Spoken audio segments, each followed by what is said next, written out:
What's up mga quiz mga atis? Welcome back sa aking channel. This is Quiz Alan and ngayong araw pag-uusapan natin wala tayong papanawali, pag-uusapan natin yung recently concluded na Miss Earth Grand Coronation Night that happened last night, November 5. Tama? Yes, November 5 dyan sa Okada, Manila. Okay, so I would like to say na I had a high expectation with this final night, with this pageant, because they were celebrating silver anniversary or 25th years, diba? But unfortunately, yung expectation ko muna pala, my expectation was yung medyo magarbo ang presentation nila ng finals. Okay lang yung mga pre-pageant activities, events, di ba? Hindi naman kailangan maging magarbo doon. Pero when it comes to finals, kailangan magarbo kasi nga 25th anniversary, di ba? So, yun. You know, that was my expectation, but it didn't, it failed, di ba? Unfortunately, hindi nangyari. So we had a very simple grand finals, and I could say na much better than last year's, di ba? Kung saan naging controversial yung last year because yung so-called cut to sa LED TV or LED screen ng Miss Earth, di ba? So yun, much better. I could say na maganda. Actually, kahit simple yung stage, ang ganda yung how the camera captured the whole stage, diba? And nag-aagda rin siya ng maayos ng mga kandidata kung saan nagrampa sila. We didn't see yung mahabang stage. Actually, we don't need those very long stage to showcase the talent of and beauty of those candidates, diba? And ang sabi na gusto ko, yung camera shots. Ang ganda. Merong portion lang sa earlier part, medyo parang ngapa konti, pero later on, okay na, pumasa na, di ba? Ang ganda. And even the camera, medyo yung sa live streaming, medyo may problem nung umpisa, pero later on, kumanda, di ba? Even though it was not HD, katulad to sa mga ilpang budget na pinagkagaguluhan ng mga bekis, di ba? So, yan. When it comes to grand opening, it wasn't that grand because it is not a grand, di ba? It's Miss Earth. It's not Miss. So it wasn't that grand. And actually, in the past, grande yung opening ng Miss Earth. Pero this one, hindi siya kanita grande. But kahit pa paano, sumakses. Diba? Of course, when it comes to the host, I could say James Deacon is one of the best hosts ng any pageant, and I could ibibigay ko kay James Deacon sa kanya yung magiging best host, diba? Second, si Casey Montero, diba? Yun. Alam mo, marami magagalit, diba? Magre-react na ito kapag sinabi ko, diba? Kasi meron yung Richard Cortez, Alton Richards. Well, kanya-kanya tayo, pero sa akin, James Deacon was the best for me as a host. Filipino host, ha? Na sa international, sa Miss Universe, yung black guy, yun, siya yung pinamagaling para sa akin na host for this generation. Yung mga naabutan ko lang.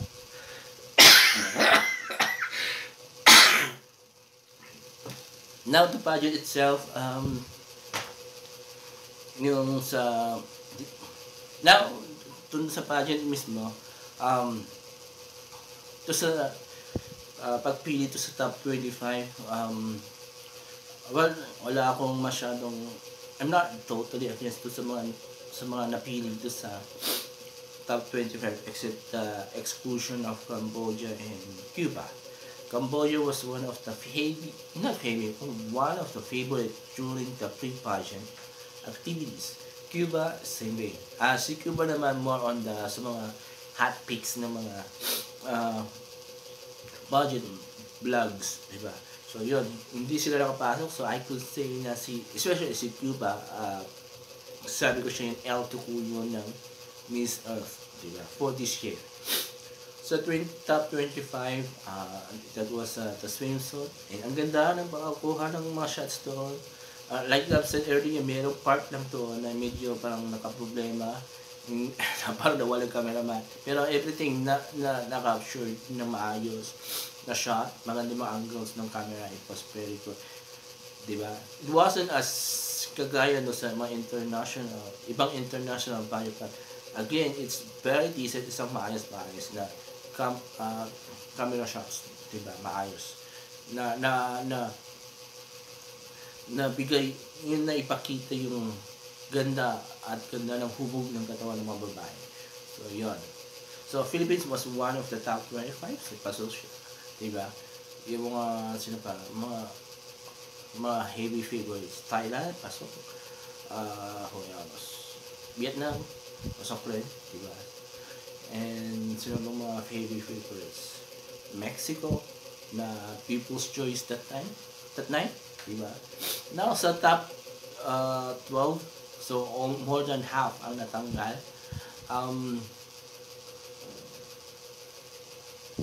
Wala rin akong wala akong pag-against doon sa pagpili ko sa top 12. They are all pretty, they are good. Nakapasok naman lahat yung mga ina-expect kong papasok, diba?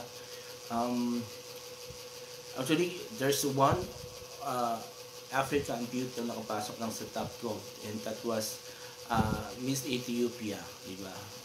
And let's be honest, Miss Ethiopia is one of the beautiful candidate from Africa. Now, sa top 8, yung dalawang in-expect kong papasok, Ethiopia and Mexico, failed to enter top 8. And yung pumasok naman sa top 8, wala rin eh. No question about that. And during the hashtag Q&A, Philippines is the only candidate who gave the best answer, and we expected that because well-spoken si Miss Philippines, si Joy Bargoma, kasi matalino siya and a good speaker. So we expected her to be yung magli-lead sa mga mahusay magsalita. Then top 4 doon, maraming nadismaya, maraming hindi nagustuhan yung finals, and even I didn't expect that top 4. Pero diba, yung top 4 kasi it was Iceland, Czech Republic, Thailand, and Vietnam. So I was expecting to enter was Philippines because of being the best speaker that night to sa top 8 for hashtag. Tapos Brazil and Chile were also good, even though they were they used translator, pero yung binigay man ng answer was good, better than Iceland and Vietnam, diba? So yun. So yun, kaya medyo alam natin magiging controversial yun sa hindi magpasok ni Joy sa top 4. Now sa top 4, I could say walang yung nag-excel, wala rin yung most of them kasi hindi nakapagsagot na maayos sa Q&A, and parang dinaan na lang to sa yung total package ng mga kandidata. And I was expecting to win that night was Thailand because from the very start, magandang performance niya. And Czech is the second, Vietnam and Iceland. I don't know, even though si Iceland earlier of the bago mag-pageant naging favorite siya, pero now parang ayaw ng mga tao.